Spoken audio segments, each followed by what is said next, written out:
할렐루야. 네, 주일 오후 예배 자리에 나오신 여러분들을 주 안에서 환영하고 또 축복합니다.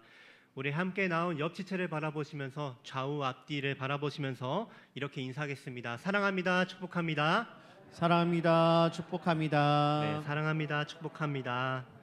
네, 오늘도 우리가 함께 모여서 한 마음으로 주님의 말씀을 귀 기울이고 그 말씀에 순종할 때에 하나님께서 우리 공동체를 통하여 놀라운 일을 행하실 줄로 믿습니다. 네. 여러분, 우리는 하루에도 수없이 많은 선택의 기로에 서게 됩니다. 우리가 아침에 눈을 뜨고 오늘 하루를 어떻게 보낼지 정하는 그런 사소한 결정부터 우리 가정과 직장, 관계와 신앙, 진로를 좌우하는 큰 결정까지 우리의 삶은 늘 선택의 연속이죠. 그래서 우리는 항상 최선의 선택을 하기 위해서 더 많은 정보를 모으고 더 신중히 계산을 하면서 더 똑똑한 방법으로 최선의 선택을 하기 위해 애를 씁니다. 우리 모두가 애를 쓰는 것이죠. 그런데 이상하죠. 그렇게 준비하고 그렇게 열심히 고민하고 노력했는데도 막상 중요한 순간에는 우리의 마음은 흔들리고 또 불안이 찾아오곤 합니다. 왜 그럴까요? 우리는 대체 왜 그럴까요? 알고 보면 문제는 우리가 가진 정보나 지식이 부족하기보다는 우리의 내면의 기준이 흔들리고 우리의 생각의 기준이 흔들리기 때문입니다. 오늘은 이렇게 생각하고 내일은 또 말이 바뀌어지고 때로는 나의 감정 때문에 흔들리는, 그래서 자꾸 우리의 길과 선택이 바뀌고 엎치락뒤치락하는 현실을 우리는 마주하게 되는 것이죠. 여러분, 우리 모두가 이런 현실을 공유하고 있을 줄로 압니다. 그리고 이런 현실을 모두가 가지고 있는 우리가 오늘 함께 본문을 살펴보기 원하는데요. 오늘 본문 잠언 3장 1절에서 6절 말씀은 정말 우리가 다시 한 번 더 삶의 기준을 어떻게 다잡아야 할지에 대해서 우리에게 말씀을 하고 있습니다. 그래서 바라는 것은 오늘 본문 말씀을 천천히 살펴보면서 우리의 모습을 다시 한 번 더 점검하고 우리의 삶의 기준과 방향성을 말씀 안에서 바르게 세우는 우리 모두가 되기를 간절히 소망합니다. 먼저 오늘 우리가 살펴볼 잠언은 1장 1절, 잠언 1장 1절에 보면은 다윗의 아들 이스라엘 왕 솔로몬의 잠언이라고 시작을 합니다. 솔로몬은 왕위에 오르면서 하나님께 부와 장수가 아닌 지혜로운 마음을 구했던 사람이죠. 그래서 하나님은 그에게 듣는 마음을 주셔서 백성을 분별하게 하셨고 그 지혜가 이제 말과 글의 형식을 통해서 우리에게 잠언으로 주어지게 된 것입니다. 그래서 잠언에 많이 나오는 내 아들아 라는 호칭이 나오는데요. 그 내 아들아 라는 호칭은 아버지가 아들에게 하는 사적인 조언을 넘어서 왕이 그의 백성과 다음 세대에 전하는 언약적 교육의 어조를 담고 있는 것입니다. 즉 잠언은 단순히 솔로몬이 그의 아들에게만 쓴 편지가 아니라 그의 백성에게, 그리고 오늘날 저와 여러분들에게 하는 하나님의 지혜의 말씀인 것이죠. 그러면 이제 이 지혜를 본격적으로 우리가 살펴보고자 합니다. 오늘 함께 본문 1절 2절 말씀을 다시 한 번 더 함께 읽겠습니다. 시작. 내 아들아, 나의 법을 잊어버리지 말고 내 마음으로 나의 명령을 지키라. 그리하면 그것이 내가 장수하여 많은 해를 누리게 하며 평강을 더하게 하리라. 아멘. 먼저 말씀을 보면은 나의 법, 나의 명령을 잊어버리지 말고 지키라고 나옵니다. 이는 단순히 솔로몬의 어떤 인생의 팁, 규칙을 지켜라 라고 하는 말이 아니죠. 바로 하나님의 언약 전체를 너희가 지키고 기억하라고 말을 하고 있는 것입니다. 지금 우리가 읽고 있는 이 하나님의 말씀, 이 말씀을 의미하는 것이죠. 그 당시에 가장, 그리고 앞으로도 전에도 가장 지혜로웠다고 소개되는 솔로몬 왕이 하나님의 말씀과 언약을 잊어버리지 말고 지키라라고 우리에게 말을 하고 있는 것입니다. 여기서 먼저 잊지 말라라는 단어는 히브리 성경에서 단순히 기억력의 문제가 아닙니다. 우리가 나이가 들고 여러 오랜 세월이 지나면 당연히 우리는 까먹고 기억력이 떨어지기 마련인데 그런 기억력의 문제가 아니라는 것이죠. 이 잊지 말라라는 단어는 우리의 마음에 담아서 기억하여 행하는 것, 곧 순종을 뜻합니다. 그리고 지키라라는 말은 보호하고 간수하다라는 의미를 가지고 있습니다. 즉 말씀을 단순히 머릿속에 있는 정보로 기억하고 저장하는 것에 그치는 것이 아니라 우리의 마음에 품고 행함으로 너희가 말씀을, 하나님의 율법을, 언약을 지켜라라고 하는 말씀인 것이죠. 그렇게 잊지 않고 지켜낼 때에 어떤 약속이 주어진다고 말을 합니까? 2절에 보니까 너가 장수하여 많은 해를 누리게 하며 평강을 더하게 할 것이라고 말씀에서 약속하고 있습니다. 장수와 평강은 구약에서 나타나는 전형적인 하나님의 복이죠. 장수는 오래 산다는 것이고 평강은 무엇입니까? 바로 샬롬입니다.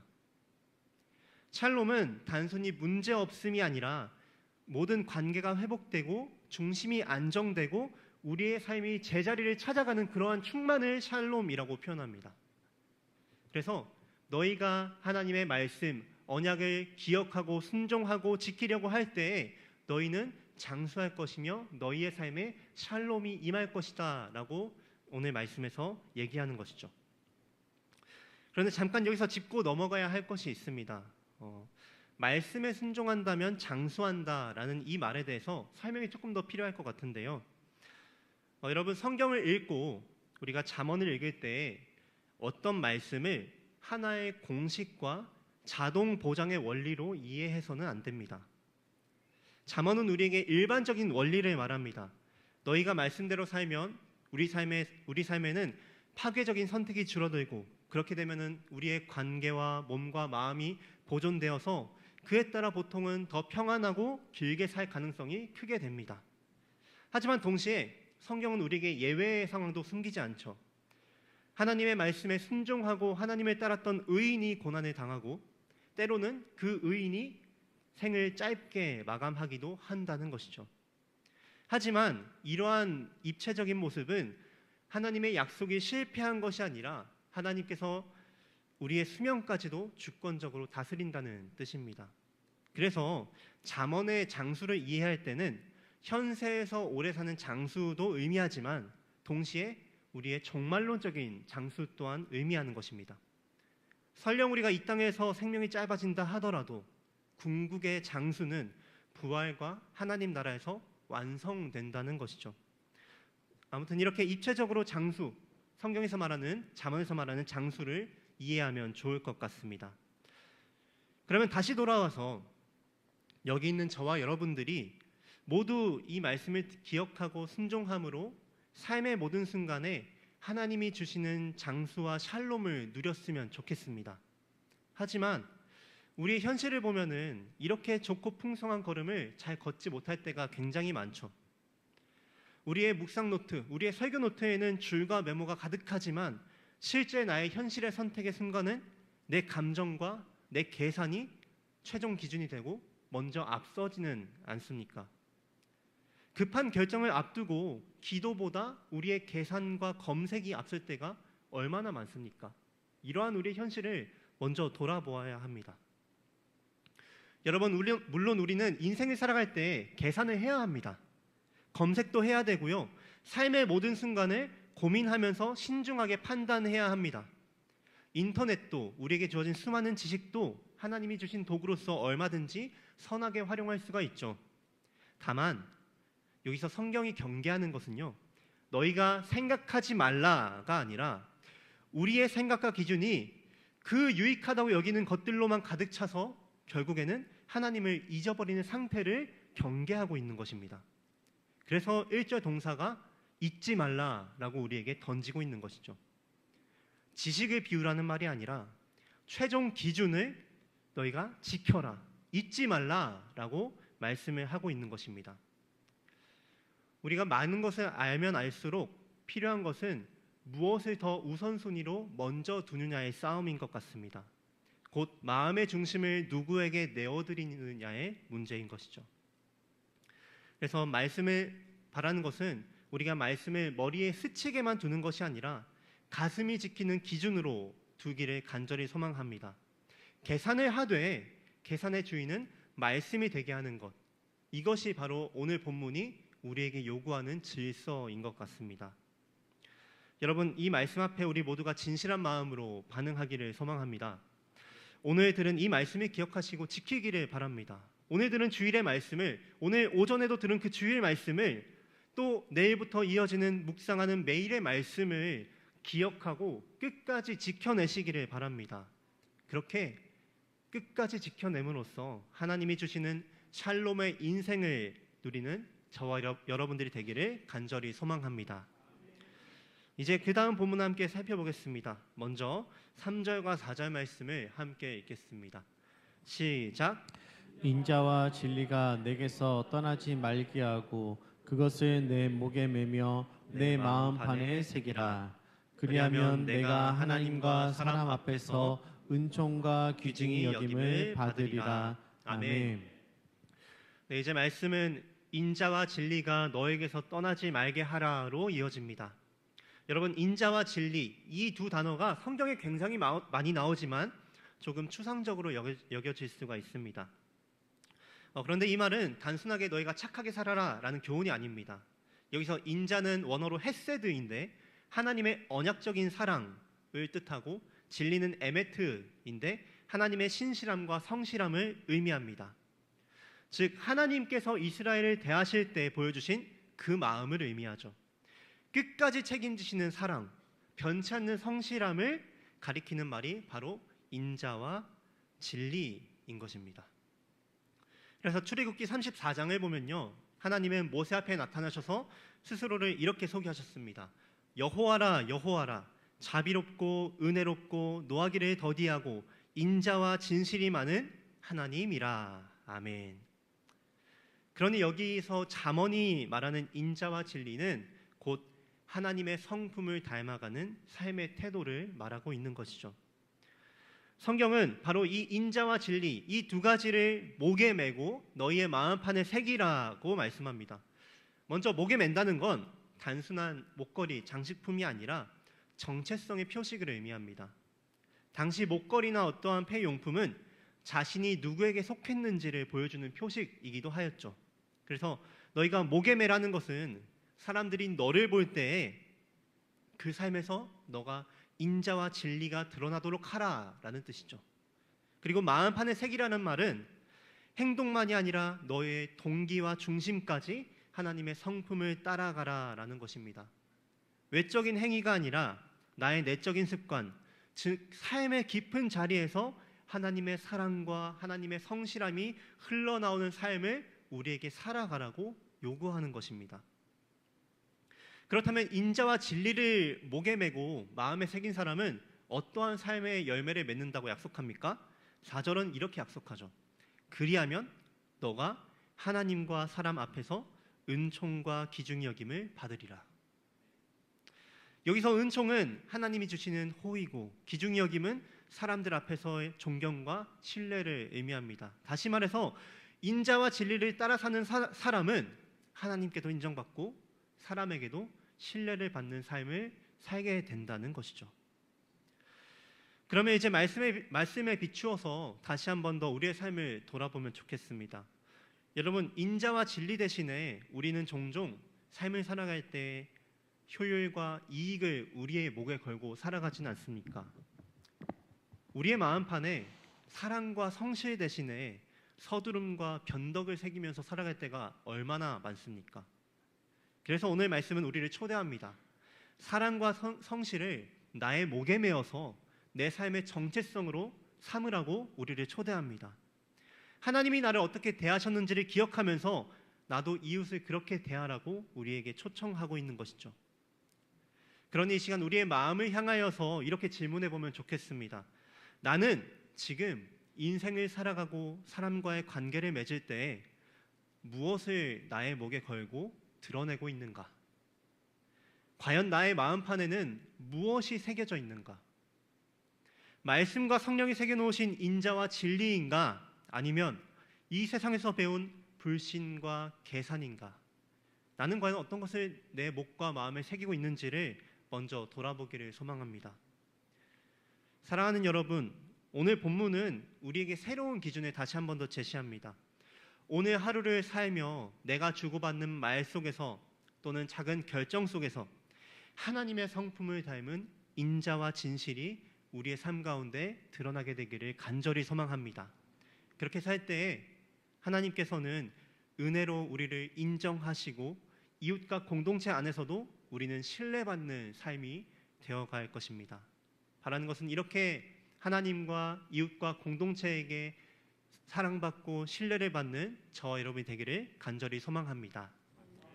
이제 마지막 본문을 함께 살펴보겠습니다. 함께 5절과 6절 말씀을 읽겠습니다. 시작. 너는 마음을 다하여 여호와를 신뢰하고 내 명철을 의지하지 말라. 너는 범사의 그를 인정하라. 그리하면 내 길을 지도하시리라. 아멘. 먼저 마음을 다하여 여호와를 신뢰하라 라고 말하는데요. 여기서 신뢰한다라는 말은 단순히 믿는다는 뜻보다는 더 강합니다. 원어적으로는 나의 몸을 기대어 무게를 맡기다라는 의미입니다. 그냥 마음속으로 그럴 거야 하고 동의하고 넘기는 것이 아니라 실제로 나의 인생의 무게를 하나님께 맡기며 기대는 것을 의미하는 것이죠. 그리고 반대로 너의 명철을 의지하지 말라라고 말합니다. 여기서 명철은 우리가 가진 분별력, 경험, 계산을 말하는 것이죠. 하나님께서는 인간에게 생각할 능력을 주셨습니다. 이것은 굉장히 귀한 선물이죠. 그래서 성경은 생각하지 말라고 한 적이 단 한 번도 없습니다. 그러나 문제는 나의 생각을, 나의 결정을 최종 기준으로 삼는 데 문제가 있다는 것이죠. 앞서 말했듯이 아무리 많은 지식과 경험이 있어도 그것만을 붙잡는다면 우리는 결국 한계와 두려움 앞에서 무너지게 되어 있습니다. 그러므로 잠언은 우리에게 말하는 것이죠. 지혜의 근본은 여호와를 경외하는 것이니 너희는 너의 명철을 의지하지 말고 오직 여호와를 마음을 다하여 신뢰하라라고 우리에게 말을 하는 것입니다. 그래서 이어지는 6절에 이렇게 말합니다. 너는 범사의 그를 인정하라. 여기서 인정하다라는 말은 단순히 하나님을 안다라는 인지적인 동의가 아니라 인격적이고 경험적인 알므로 하나님을 알아가라는 말입니다. 삶의 모든 길에서 하나님을 찾고 하나님과 동행하며 하나님이 주권자이심을 고백하는 삶을 너희가 살아가라는 것이죠. 그리고 그렇게 우리가 살아갈 때에 또 주어지는 약속이 있습니다. 무엇입니까? 그리하면 하나님께서 너의 길을 지도하시리라. 아멘. 여기서 지도하다라는 말은 길을 곧게 하고 평탄하게 하신다는 뜻입니다. 우리의 인생의 길에는 굽은 길도 있고 앞이 보이지 않는 어두움도 있습니다. 우리의 시선으로는 발 앞도 너무 컴컴해서 볼 수가 없는 그런 인생이죠. 하지만 하나님은 그 길 위에 동행하시며 때로는 우리의 길을 막기도 하시고 때로는 열어주시기도 하시며 결국엔 선한 길로, 바른 길로 우리를 인도하신다는 것이죠. 이것이 바로 하나님께서 우리에게 주시는 하나님의 약속입니다. 예를 들어서 솔로몬이 자신이 왕이 될 때를 한번 생각해 보면 좋겠습니다. 그는 백성을 다스리기 위해서 무엇보다도 듣는 마음과 지혜를 구했습니다. 어떠한 부와 장수와 원수의 생명도 아니라 그는 하나님께 듣는 마음을 구했죠. 그리고 그것은 곧 자신의 명철을 의지하지 않고 여호와를 신뢰하는 선택을 했던 것입니다. 솔로몬이 바로 그렇게 여호와만을 신뢰하던 사람이었던 것이죠. 그리고 그때 하나님은 그의 기도를 기쁘게 받으시고 지혜를 더하시며 그에게를 인도하셨다는 것이죠. 하지만 안타깝게도 그의 말년은 달랐죠. 이방 여인들과의 정략 결혼을 통해 나라를 지키려 했고 그들의 신을 들여오면서 자신의 명철과 계산을 의지하기 시작합니다. 그 결과 그의 나라는 분열의 길로 들어서게 되는 것이죠. 같은 솔로몬의 삶 안에서 하나님을 신뢰할 때와 자신의 명철을 의지할 때의 결과가 얼마나 다른지 보여주는 아주 생생한 예입니다. 그래서 솔로몬은 이 모든 것을 경험하고 나서 우리에게 이렇게 말하는 것이죠. 너는 마음을 다하여 여호와를 신뢰하라. 여러분, 오늘 우리의 현실은 어떻습니까? 우리는 위기 앞에선 하나님을 찾지만 평소에는 나의 계산이 먼저 앞서진 않는지 한번 돌아보면 좋을 것 같습니다. 일이 잘 풀릴 때에는 나의 능력을 의지하고 어려움이 닥치면 그제서야 하나님을 찾는 경우가 너무나도 많습니다. 하지만 오늘 말씀은 우리에게 말합니다. 너는 너의 명철을 의지하지 말고 여호와를 신뢰하라. 범사의 그를 인정하라라고 우리에게 선포하고 있는 것입니다. 우리의 중요한 결정뿐만 아니라 일상의 작은 선택에서도 하나님께 묻는 습관을 우리가 세워야 하는 것이죠. 마음을 다해 여호와를 신뢰한다는 것은 하나님을 나의 삶의 모든 것의 주인으로 모시고 하나님께 모든 것을 묻고 모든 것을 내어드리겠다는 고백입니다. 하나님을 나의 주인으로 여기겠다는 것이죠. 우리의 계획과 계산이 무너져도 결국 그분이 길을 여실 것이고 그분이 길을 곧게 인도하시며 그분이 나의 삶을 선하게 붙드신다는 그런 약속을 신뢰하는 것이죠. 그러니 여러분, 오늘 이 말씀을 우리의 마음속에 새기면서 여호와를 온전히 정말 마음을 다하여 신뢰하는 저와 여러분들이 되기를 간절히 소망합니다. 사랑하는 성도 여러분, 오늘 말씀은 한마디로 우리의 내면의 기준을 새롭게 세우는 초대입니다. 우리는 매일의 수많은 선택 앞에 서고 그때마다 나의 감정, 나의 경험 혹은 세상의 정보와 내가 가진 지식을 통하여서 많은 선택을 하고 기준을 잡습니다. 그러나 그러한 우리에게 오늘 잠언 3장 1절에서 6절 말씀은 이렇게 말합니다. 너는 말씀을 잊지 말고 마음으로 그 말씀을 지켜라. 그리고 인자와 진리를 너의 목에 메고 너의 마음판에 새겨라. 그리고 마음을 다하여 여호와를 신뢰하고 너의 명철을 의지하지 말아라. 그리고 범사의 그를 인정하라. 그리고 이 세 가지는 결국 하나의 고백으로 모입니다. 너는 마음을 다하여 여호와를 신뢰하라는 것이죠. 말씀을 지키는 것도 사랑과 진리를 새기는 것도 내 명철보다 하나님을 인정하는 것도 모두 한 방향입니다. 삶의 주인을 나로 두는 것이 아니라 하나님으로 두며 그분을 신뢰하는 것이죠. 바라는 것은 오늘 말씀을 통해서 우리의 내면의 기준이 다시 한 번 더 새롭게 세워지기를 소망합니다. 말씀의 기준으로 사랑과 신실함을 기준으로 하나님을 신뢰하는 신앙을 기준으로 삼을 때에 우리의 삶은 하나님의 지도를 받는 형통한 삶이 되어갈 것입니다. 여러분, 이 말씀을 가슴에 새기면서 이번 한 주 동안 여러분들이 중요한 결정을 앞둘 때 혹은 아주 작은 선택을 앞둘 때에도 먼저 주님께 묻는 여러분들 되기를 간절히 소망합니다. 주님, 이 길에서 주님을 인정합니다. 이 사소한 선택에서 주님을 신뢰하며 나아갑니다 라고 기도하며 고백하는 우리 성도님들 되시기를 간절히 소망합니다. 그렇게 이번 한 주도 여호와를 신뢰하며 걸어가는 복된 수원북부교회 성도님들 되기를 주님의 이름으로 축복합니다.